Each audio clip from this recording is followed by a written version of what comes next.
All right. Hello, Dr. Corpora. This, I'm pretty sure, is going to be the final of my vlogs here. This is the fourth one I'm doing, and it is for the week of September 27th. I will be submitting these as soon as I'm done with this, and I'm just pulling up the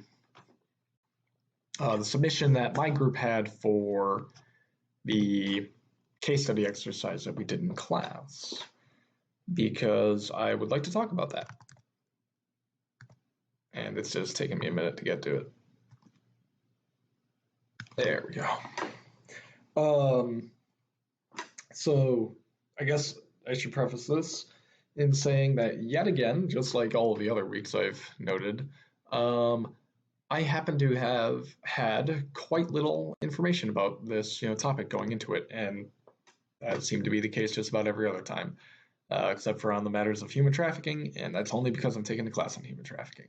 But we, yeah, I'm not particularly well versed on the situation that's going on over there in Israel, and so this was actually pretty helpful for me. Um, and yeah, so I'll just go into it.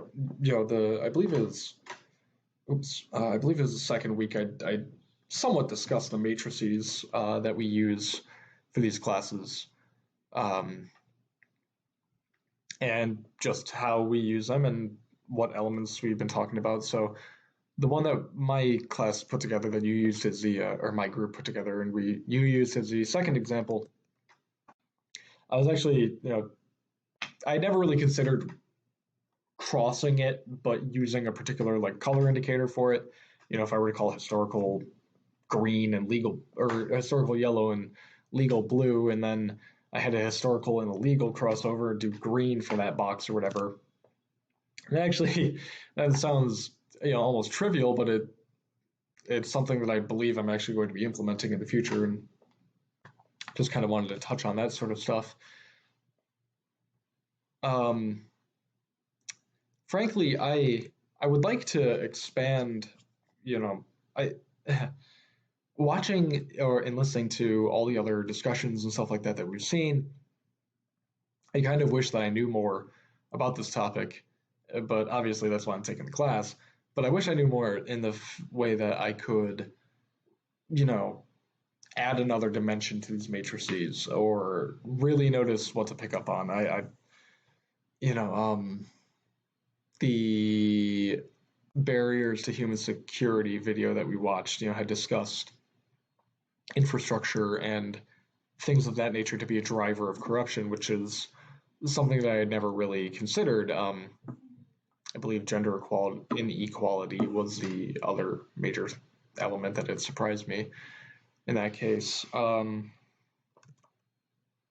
yeah, I legitimately I knew the name Benjamin Netanyahu.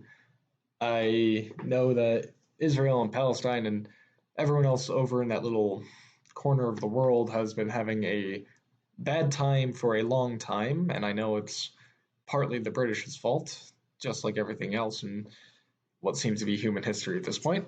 But really, this was just a good exercise to get into. And it had been quite a while since I'd written an executive summary. None of my classes have had me produce a document in the same sense yet. For the most part, AML has had me look into that, but that's a different corruption topic. Anyways, I just had something I was going to say.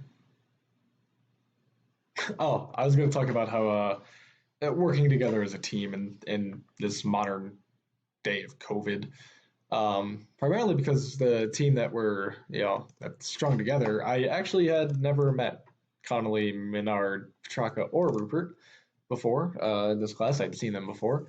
And so it's it's funny, trying to get everything together in a matter of, 1 to 2 days. And most of the time in these styles of assignments I've been having lately, I've had to we just end up using Teams and it's more often we talk by text than we talk face to face, which I know some people are just not at all used to, but it's what we happen to do for this. And I guess the other stuff that I wanted to touch on from class was just how we'd really gone into human trafficking, and like I may have said before, um, currently taking the human trafficking course. So that's kind of want to touch on because funny enough, the TED talk that you had shown us from Noi Thrupkoi or Thrupkow or something along those lines. I'm sorry for butchering her last name. We had actually watched that one in human trafficking as well, the human trafficking specific course. Um, and it was just interesting to take two different perspectives on human trafficking in this instance, where the human trafficking sociology course was really quite well driven on,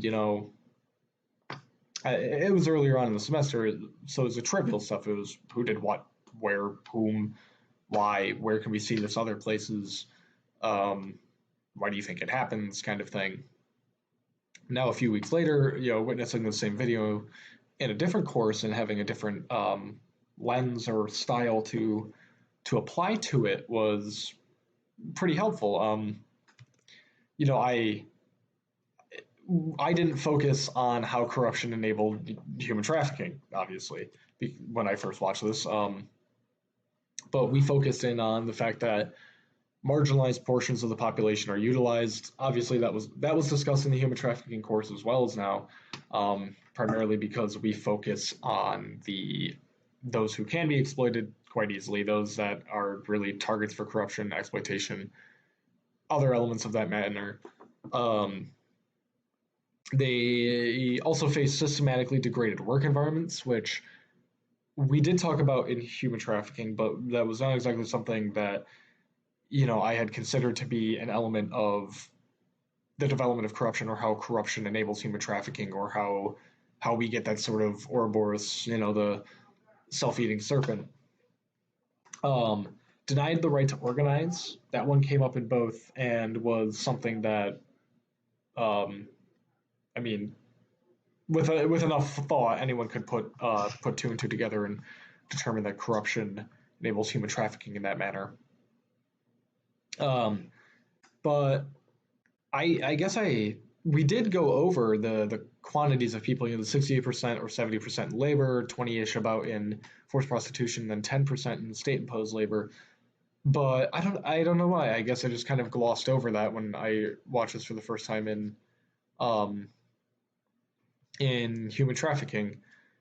And what we've been focusing on in the human trafficking courses, the typology, how it occurs, the magnitude, the scale of the issue, and frankly, I kind of need to go back and go through my notes, go through what I've written, go through what I've read yet again with a corruption lens, to properly really attribute it to the class we're currently having.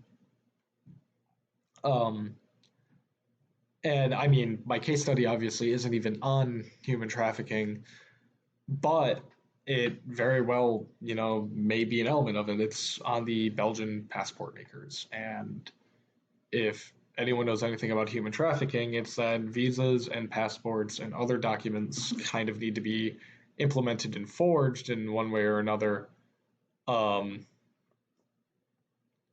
and that's a dimension that I might need to focus on. Really the who's doing what to whom, the big actors, names, the news articles that might be publishing on it, because you did mention that primarily because, and here we go, finally tying stuff together.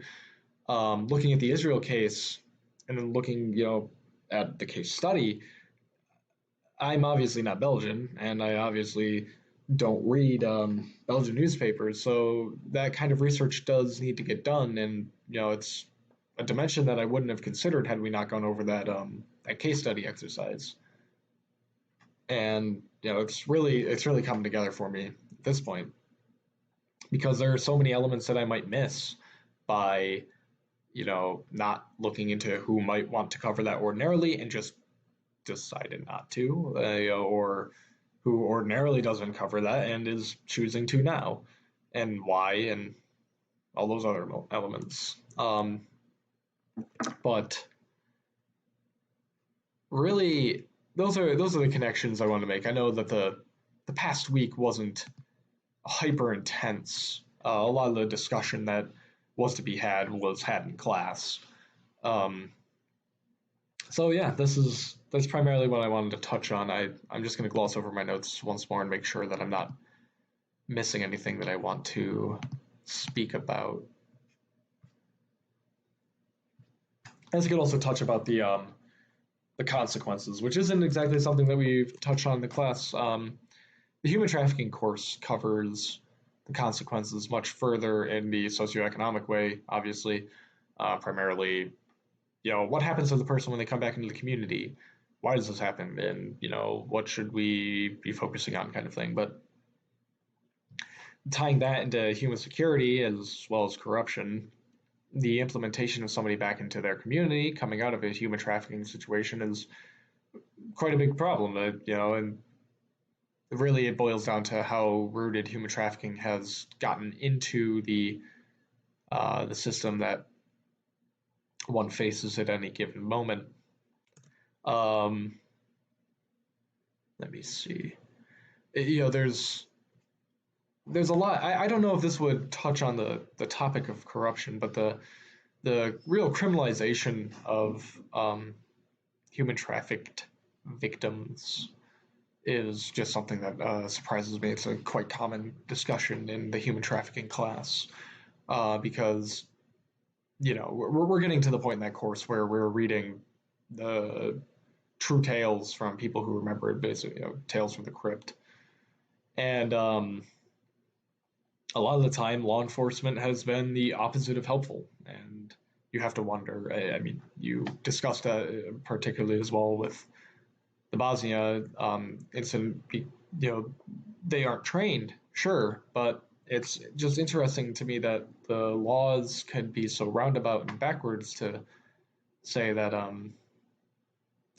human trafficking victims are a part of the criminality. There's not really much more investigation that goes into that, and you have to wonder how much of that might be an element of corruption that perhaps nobody's getting educated on it for a reason, but that could very well be a stretch. I don't know. This is something I'm learning. Again, that's why I'm in the classes. But yeah, I guess this one's going to be a little bit shorter than the other ones I've done before, and yeah, I will talk to you then again on Monday, and these will all be submitted as soon as I hit stop recording. Thank you.